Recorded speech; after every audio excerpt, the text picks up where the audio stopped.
This video is about one possible way of making your Moodle course editing and adding resources and activities simpler in Moodle 2, and thereby also minimising the effects of the Moodle scroll of death.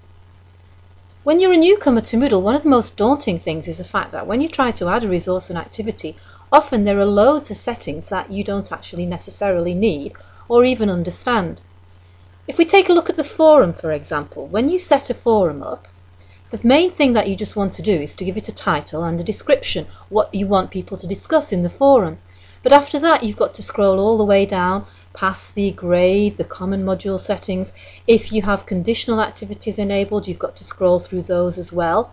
What I tend to do for newcomers is simply to say, oh, if you don't understand it, it's quite easy just to leave it, scroll down and save.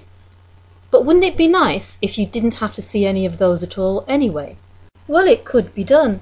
The developers at LUNS, Lancaster University Network Services, are asking for people's opinions on a new feature that they're testing, which actually simplifies a lot of the settings around a Moodle course page, so you don't have to scroll down through a lot of unnecessary options that you might not want.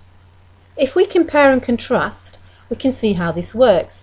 In a conventional Moodle course page with the editing turned on, you have two drop-downs, add a resource, add an activity, and you choose from there where you want to go next. With this new simplified forms, you just get one link at the end of each section, add a new resource or activity, you click on it, and then you choose by clicking into the radio button of the option that you want. It's a little bit like the quiz questions now. So if we click Forum and then click onto Next, we can contrast the new forum settings with the one we saw at the start of the video. First of all, the name and the introduction are the same as you would expect, but as you scroll a little bit further down, you see that they have actually hidden behind blue links the grade, the ratings, common module settings and so on, and you just click into them if you need them and you want to set those options. Otherwise, you just click Save and Return to Course. It's much cleaner and neater. Here's another example, simply uploading a file. In a conventional Moodle course, you have the name and the description, and then there's an Add button which you click on to go to the file picker to upload your file. After that, you have to scroll down through a lot of other options. There are buttons to show advanced options which give you even more options to scroll down through. And then, of course, you have to go all the way down to the bottom to save and return to your course.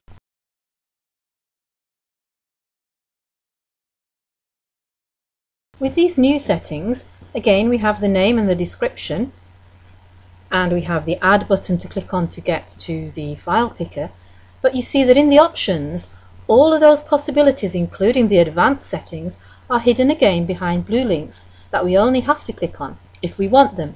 It makes for a much shorter and simpler page. As a teacher grading an assignment, this potential new feature makes our lives easier as well. Here's the normal course page.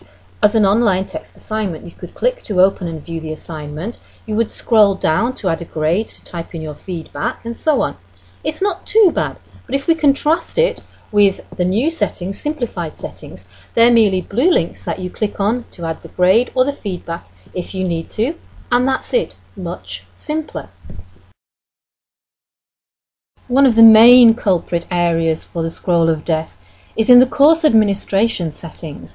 When you click Edit Settings as a teacher in order to organise or change anything in your course, you're presented with a really long list of different options. What LUNS has done here, again, is to hide those options behind blue links, which you simply click on, for example, Groups, Availability, Student Progress, to access the choices that you want to make. Now, if you think this is a good idea and you'd like to see this implemented, why not go to the forums on www.moodle.org and join in the conversation there, add your opinions, test it out, and tell them what you think. Alternatively, here is the link to the tracker item on the Moodle tracker where you can watch it or vote for it.